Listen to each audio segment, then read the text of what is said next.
Well, we're back here, back on this 71 Winnebago Hemi Hellcat swap conversion. Now, what we're excited about today is something that's pretty simple. We finally get to connect that engine to the rear axle. And what I'm referring to, I had to swallow there, is the drive shaft. I know it's because I'm getting a little bit emotional. This thing's getting pretty close. Now, whenever we were looking for the application for this thing, you would think that you could just find something online that would fit, right? I mean, you've got a 71 model RV, and then you've got a practically brand new supercharged Hellcat Hemi sitting in here. Shouldn't be that hard. Now, you think about that when you go up to the parts store and you're looking for stuff, that guy behind the counter, just his eyes roll back into his head and he asks you what color it is and if it's got a heated rear window, and you go, yes, it's got both of those. And it's beige, but we're gonna paint it. Does that matter? No, really. We really do have the parts here. Now, to get there, it took a little while because, you know, this stuff has to be custom made. I finally got my part here, and let me show you what we're working with. Now, with this thing, that car makes a lot of power, the engine does. So I wanted to make sure that whatever we did, I didn't have any trouble, because I'm planning to take this thing to the drag strip, and it's not just to sit in the parking lot. I actually want to take it down the track.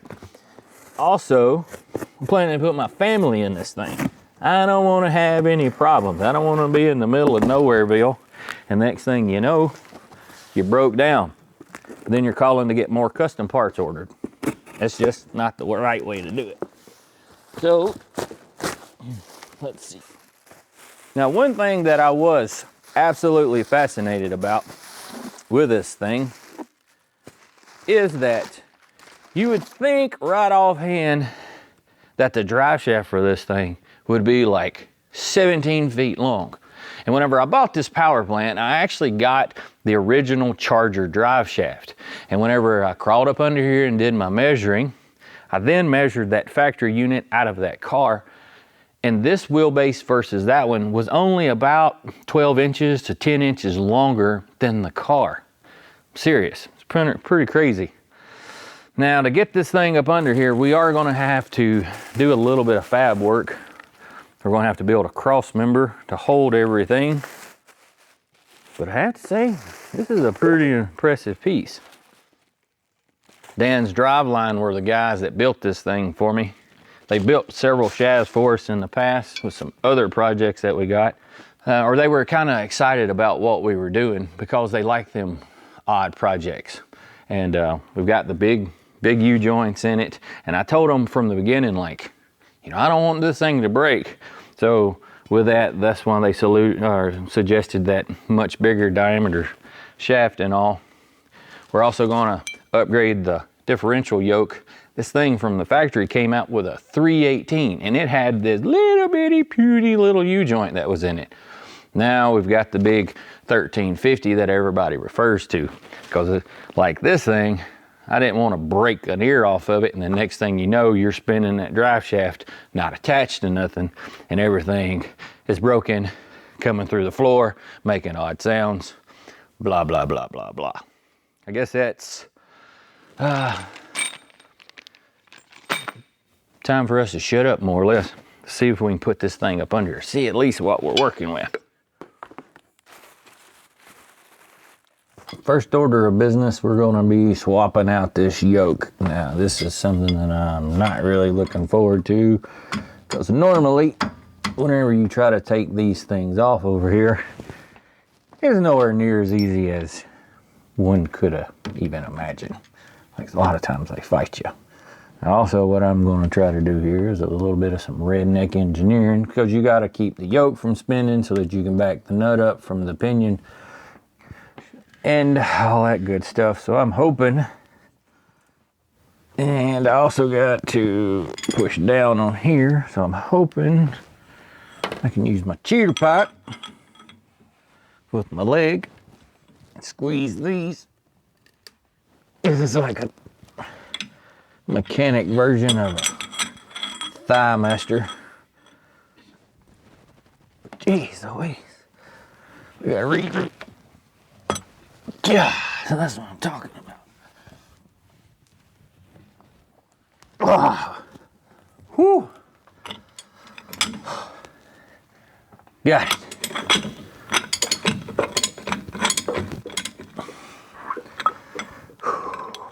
What was that lady's name? Suzanne Summers. Oh yeah. Hammer, you'll have to Google her.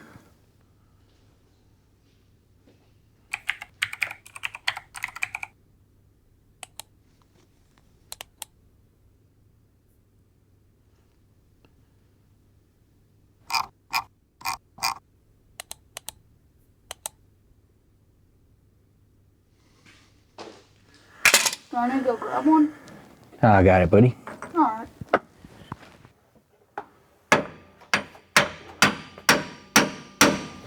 Should have waited for you. Now that's coming apart way easier than I was anticipating.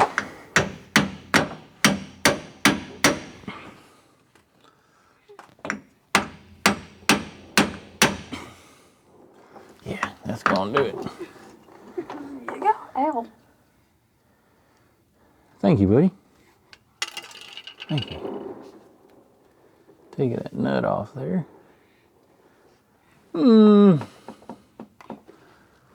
There's a chance we were about to make a mess. Probably need to grab a drain pan too. Look at that. How easy that come off. You can grab that other one now. I got one. We don't need it, buddy. Now obviously with these two sitting side by side, you can see the difference. Now that little dinky one there, the cup sizes, you put them line one side up. That one's about, say, an 1/8 inch of an inch bigger in diameter. Also, they're a lot wider. Now what that's gonna do, obviously, is be a lot stronger. Now one thing, if you are gonna swap one of these things out, before you go to put it in there, you need to make sure that those two diameters match for the seal to be right.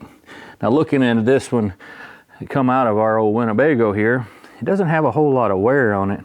A lot of times that seal will cut a groove in there, and this one isn't that way. So like most RVs, I bet this thing doesn't have a whole lot of miles on it. And this come off really easy. We'll end up having to probably swap that seal out eventually. Now right now we're just in kind of that mock-up stage. So let's just put that in there and get started. You want to do it? What do I gotta do? Let's fall up under here. Put you to work. Pretty easy, bro. Just slap it up in there. All right. And then you screw that onto there. That actually did go on really easy. Take a hammer. Yeah. And barely tap it. Go like this side, then that side. Just like back and forth, easy. Just do one at a time. One time, then another time. Easy. Keep going. As long as it's moving, that means it's working. We probably should have oiled that, but it'll be fine. You need to make sure you hit it. Okay, can that nut get started? Probably. It's also a good idea to put that on, flip it around the other way, while you're hitting it, because if you, yeah, it'll go. I'll put them both on there. All right. Because if you happen to have slipped up, miss, and hit the pinion, you could damage the threads. So just start it in there. Right now, if you were to hit it, you'd just hit that nut. You wouldn't hit the threads. Is it on there? Okay. Now take your hammer and peck it a little further.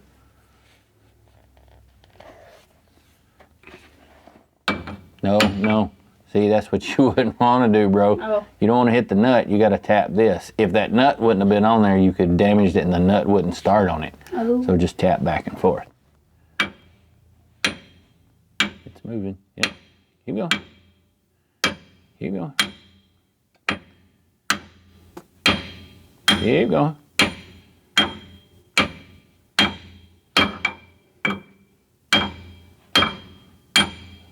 So this is where the story begins.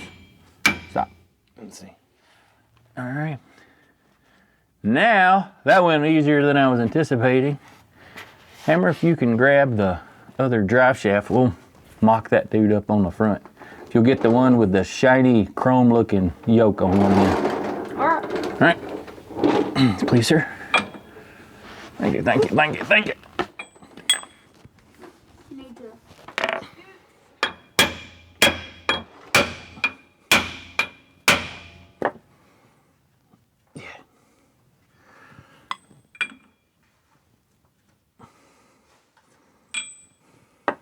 Okay, moving on. One thing that is kind of unique about this setup is it has this big flange that is an adapter so that it goes to this Chrysler transmission. Some people try to reuse that factory one. It's kind of like a CV shaft, but this is for the high performance applications like we're doing, and it allows you to use just a regular style U-joint. So that's the reason we went down the path that we have. Now we're going to just set this piece up here, get a couple of bolts started in it. Hopefully it's not any kind of a big deal.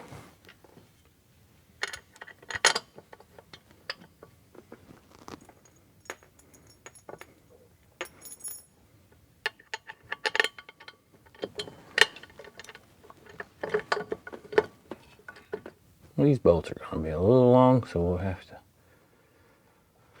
do something different once we get it in there.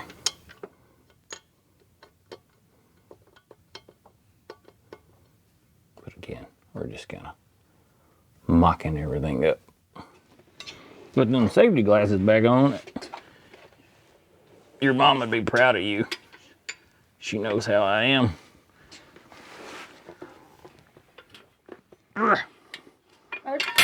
See, like, oh, could have died. So could have died. Okay, Mom. This is the kind of work I wouldn't recommend using this to put a car on and hammer. But we're just. We could duct tape the blocks together. Did y'all hear that? Duct tape them. That's my boy. What? This is you call redneck engineering. Whew. That's how I make stuff. I totally understand. Tell me whenever you want me to grab the second piece. Obviously, that's going to be too low. We're getting closer, though. Want me to go grab the other piece? Yeah, I need to grab some shims to tighten that up there. So, you grab that. You grab the shims? Thank you, buddy. Now for shims, I just grabbed a couple of lug nuts. We'll need these, obviously, and I'm not going to run this on the car or the Winnebago when we put it all together. But again, this is just for mock-up.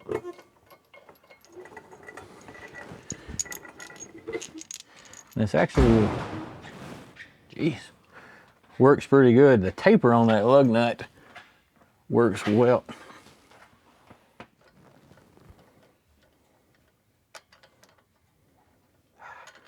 Come on.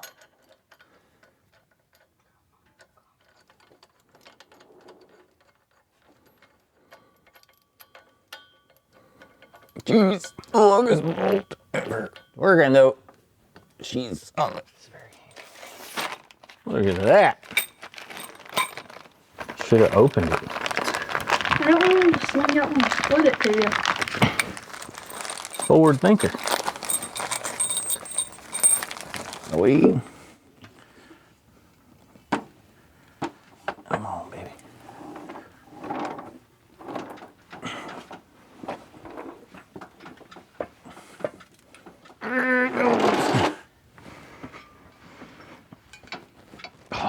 Well, we can spin the drive shaft or spin the yoke. Glad this thing's so high up off the ground, big guy. Once you come over here, now I'll let you put these U-joints in, or these U-bolts in.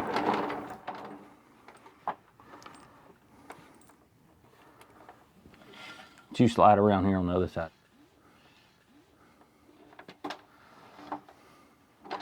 Pause for these commercials. Struggle is real. For real though. There it is. You get it? Nice.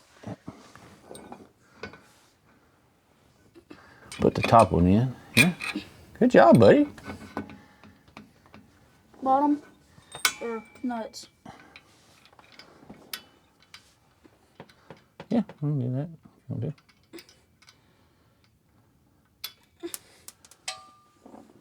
Should have had my safety glasses on. Watched this movie one time. It was talking about you'll shoot your eye out. Remember that movie? I got it. I think so. Cool. Go ahead and get this one now. Okay. Now we've got one. Just like so. I'm gonna go get an angle finder while you're finishing up. You do that.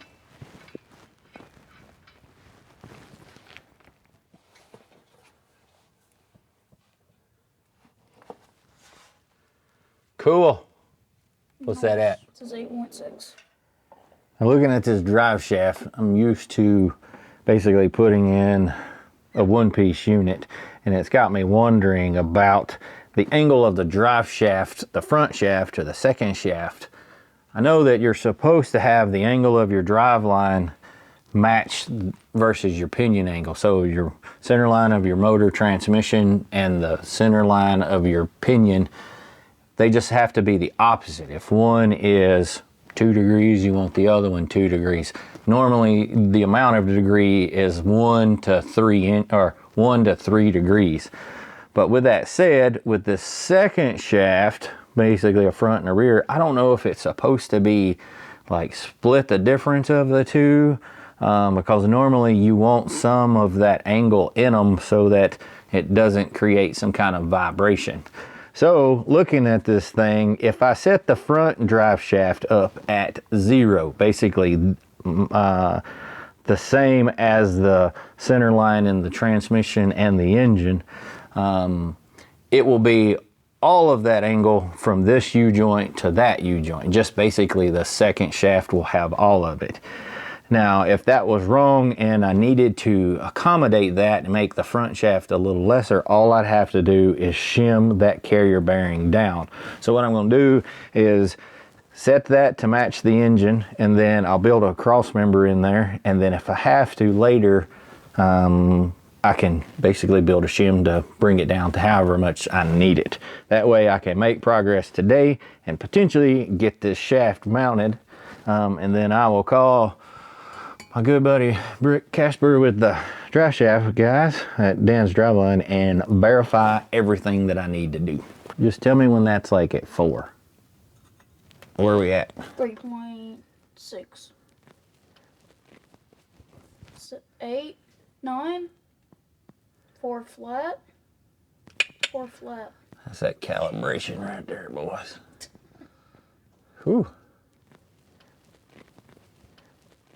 Well, I need to take measure now. We're gonna need us a tube. Wait, hell, I might take a nap. That is 34 inches from the outside of that frame rail to the outside of this one. Like, oh, can you unhook it? And I bet you that rail about 1/8 inch thick. Yep.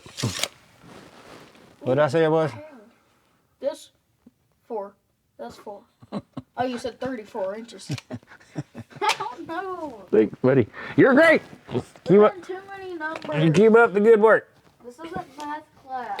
It's a Sunday. Building hot rods is math class. No. Because you're multiplying the cool factor there, yo. Now I just grabbed a rusty piece of square tubing that I had laying around because I'm really trying to make sure that this modification looks authentic up under that truck, because you know this old rusty crappy looking stuff is just like what that is. So I do believe that this thing will work and do exactly what we need it to do to hold that drive shaft. So Now we're not getting too elaborate either whenever it comes to cutting this thing up. I got a big steel table. I got a big giant C-clamp. I'm gonna squish it to it, and then I'm gonna use this reciprocating saw and have my way with it. It's gonna probably get noisy, so I should put some kind of muffling devices on. Sawzall tip. You set it barely on there. And usually wear gloves. Start it real slow, then the blade moves. Put it back, start it slow. Let it get started. Nice and easy.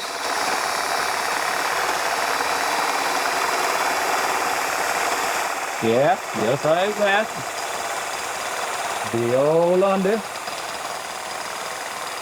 We'll stabilize the blade. And if you're lucky, you don't have to put but 3 or 4 blades in by the time you get this cut.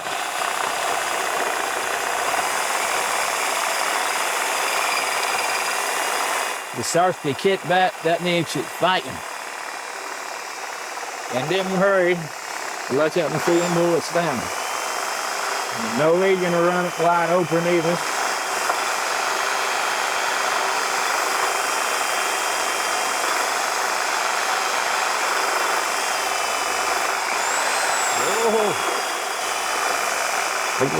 Remember, this thing's thick.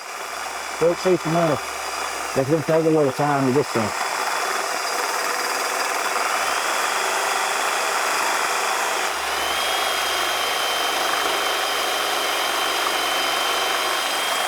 We're gonna get a little tricky. Slow the blade down again. Let it start. Just go in the middle.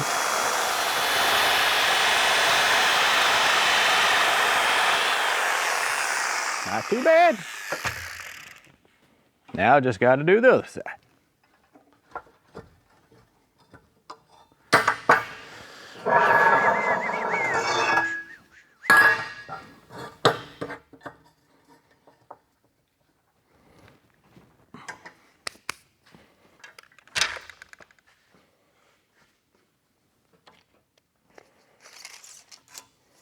Now, Hammer said 34 inches minus 2/8, which is a quarter.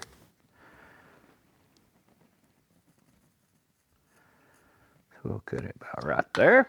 Throw your tape measure in the floor. That gets it out of the way.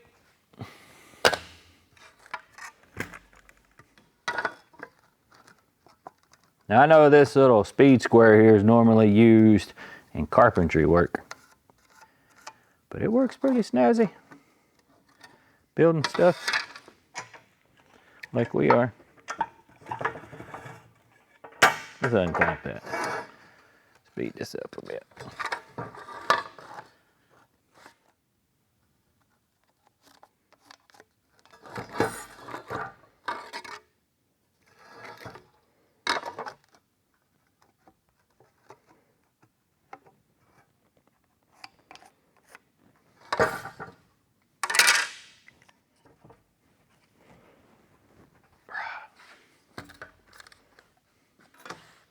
Try this again.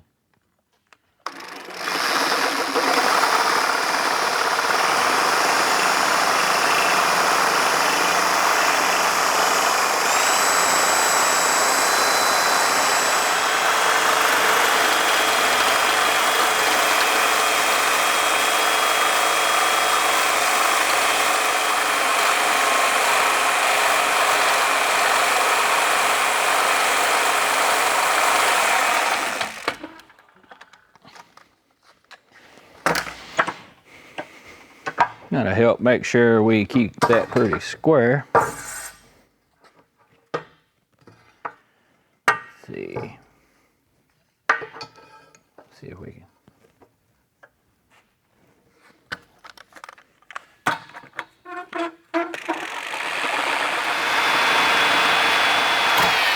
Woo-hoo! That ain't what you want.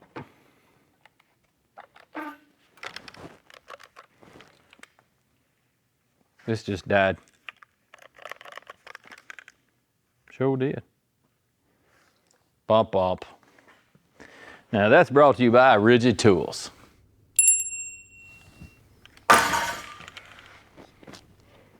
It sucks. You have to cut that out. Maybe. I don't care. So what's the next step? Not cutting it with a hacksaw. I don't want to throw sparks.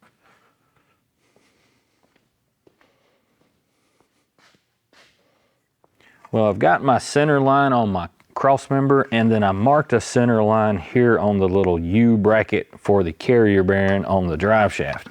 What I'm going to do with this is line this up.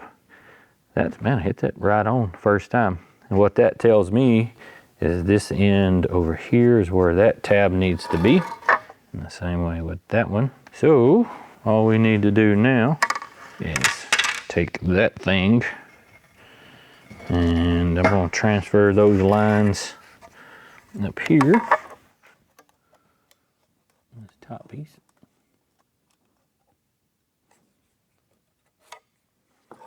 And that one up there.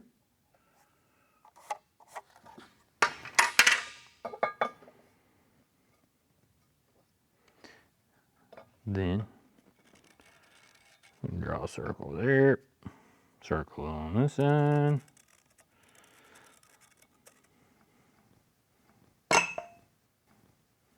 I'm going to drill these holes out, and then I'm going to weld in this little nut inside of there. What that'll do is that will make this thing removable. It'll be like that, and I know it'll be a little backwards here, but essentially it will be like that whenever it's in the RV. That'll work. It's that simple. Now I gotta drill some holes. Now I'm going to tell you guys, if you're going to be fabricating anything at all, it's a good idea for you to buy you as big of a drill press as you can get. Not really, but about a 110 is really all you need. These things are far more handy than you give them credit. You know, I picked this one up a couple years ago, and I think I paid 75 bucks for it. You can buy a new one, and they're nice, and they're expensive, and all that wonderful stuff. But having one of these at your disposal is pretty handy. And I suggest you to get one in your shop. Like I said, with that 110, pretty much, if you can turn the lights on in your shop, you can run one of these things. So, just food for thought. Now we're doing this the old calibrated eyeball way.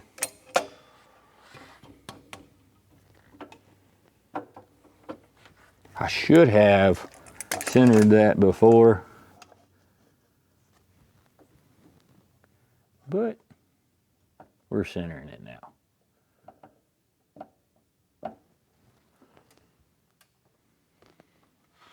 We're gonna turn it on, bump it,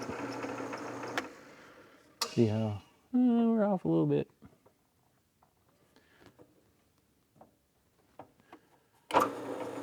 Whoop, move it around. Sometimes you can take that thing, bump it where you need it to go, with it running, walk it around. Yep, we're way off. Shouldn't have showed you how to do that. We'll do this another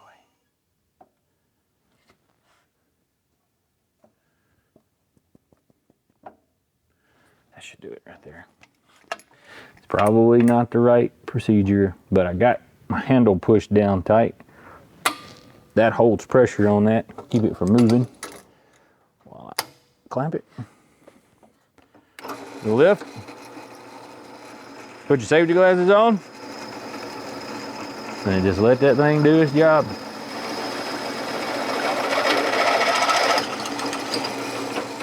Shoot, ain't nothing wrong with that. Now, as long as you don't undo those, slide this in, clamp her back, and it's not changed the depth from one side to the other. You might change it this way, but those holes will be very uniform until you throw it in the floor.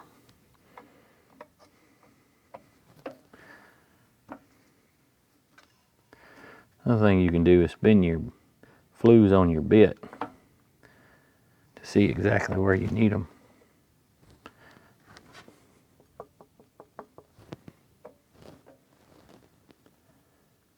A little more. It's pretty close.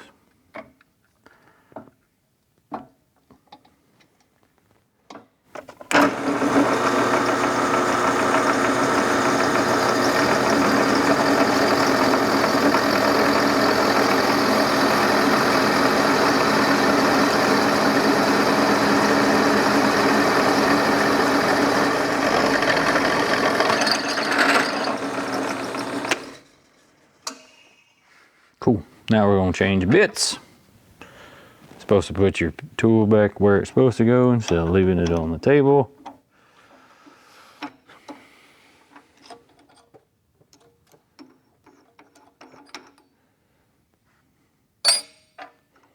I'm going to use one of these big ginormous step bits because I don't have a drill bit the diameter of this giant nut.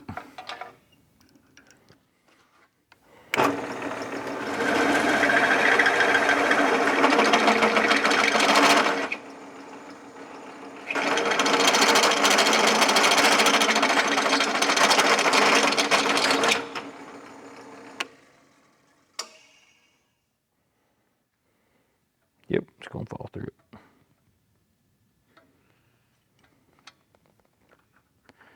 That's what we needed. Now we just gotta drill the other one.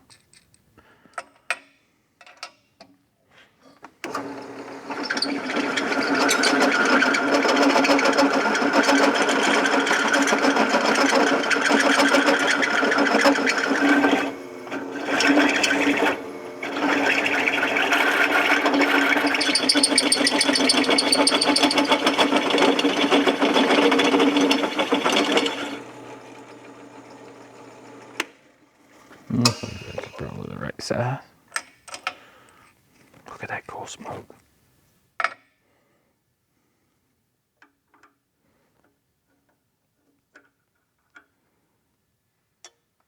Ah, one step bigger.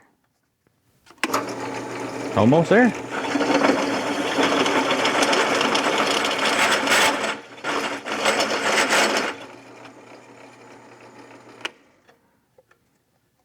We can burn that dude in there. Yes, sir.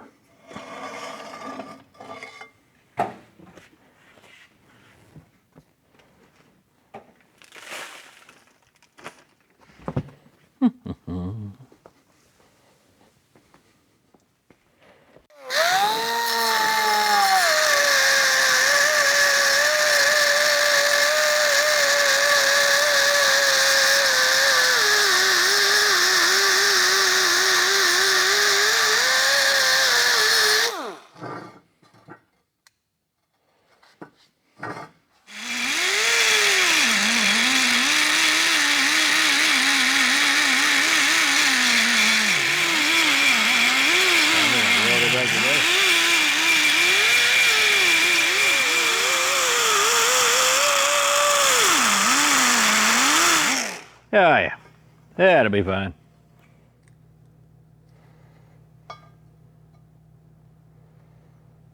Such a nice fit.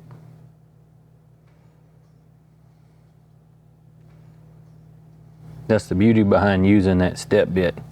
You notice it leaves that little bitty lip there on the inside that actually lets it hold it into place. Then we can actually weld it around there too because there's a place for the weld to go. Shoot, it's that easy. I gotta get that other nut though. Let's see here.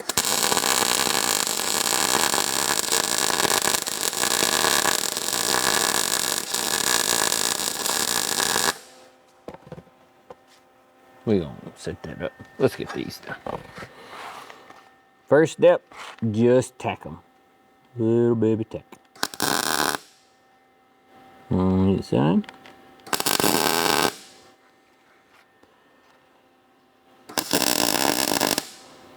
Try not to weld the bolt to it like I just did. It'll be fine. We'll break it loose.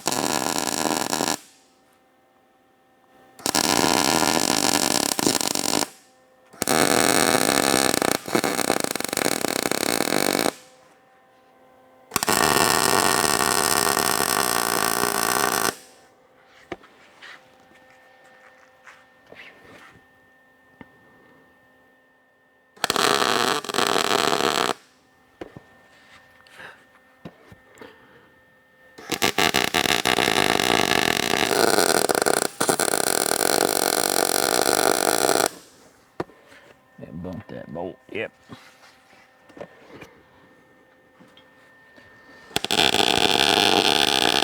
What we're gonna do, we're gonna unscrew that. Just had a revelation. If I can take that off of there. And that did it. It did what I needed to do. If I wouldn't have tacked that whole bolt to there, I bet it'd still come out. Still got a little more welding to do though.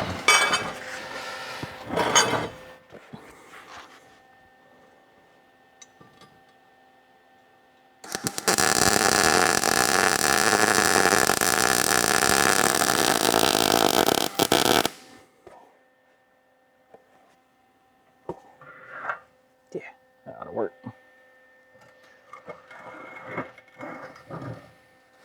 Now we gotta fix these cracks. Now oftentimes if you're using used tubing, you may wanna look for this type of stuff. What happens, this thing was some form of a leg, and what happened is it filled up with water because I cut that off that end, and whenever that stuff freezes and expands, it busts it, causes it to crack. Now once we weld this thing back up, it'll be fine for what we're doing.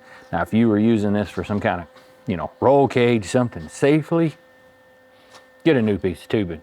But for what we're doing, if it didn't even have a top in it, it was just a U shape, it'd be plenty strong for what we're doing.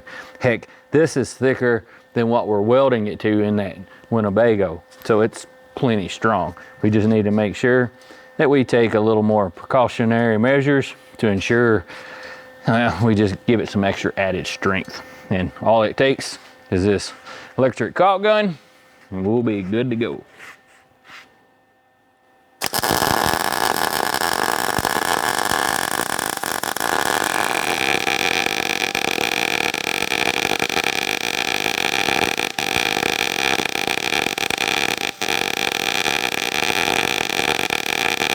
I haven't welded much in a while, and I have to say, I've missed it. I guess you could say,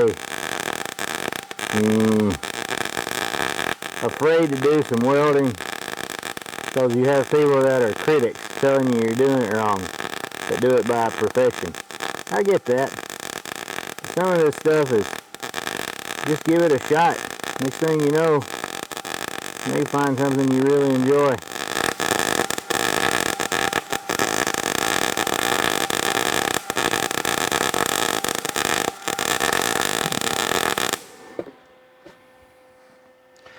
It's not the prettiest, but that'll hold it together. Woo! Y'all check out this poor little thing. He's like, oh, cat's hot. Woo! Gotta go. Oh, bless his heart.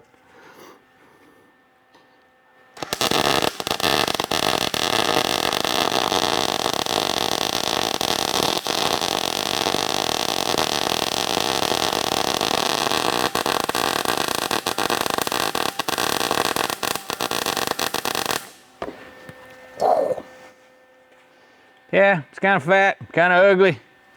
Just matches me. Oh yeah. A little smoky. Looks pretty cool coming out of that end though. Now if we wouldn't have bumped the bolt, it would have come out like that. If you bump the bolt with that welder, you can unscrew it. And I did mar the threads a little bit, but I bet once we hit that with the grinder, we'll fix that right up. And if anything, take a carbide, knock out that booger, be good to go. So a little bit of grinding, and we can let this thing cool off and then get it up under that 700 horsepower Winnebago. Yes, sir.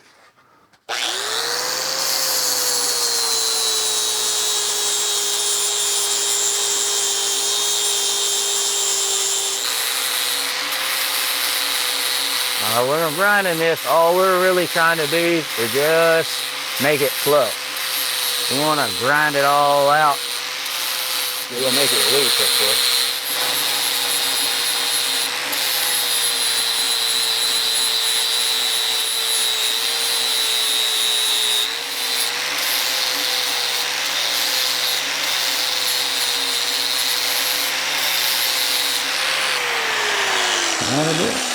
We're gonna take a little carbide and remove that booger right there.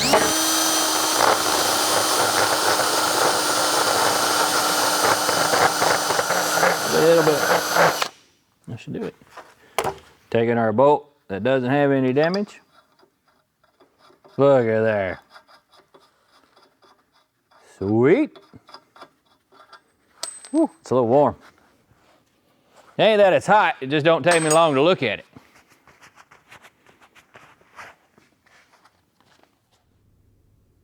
This Winnebago project is an oddity for sure, but this alone is what hot rodding is all about. You guys just think about it.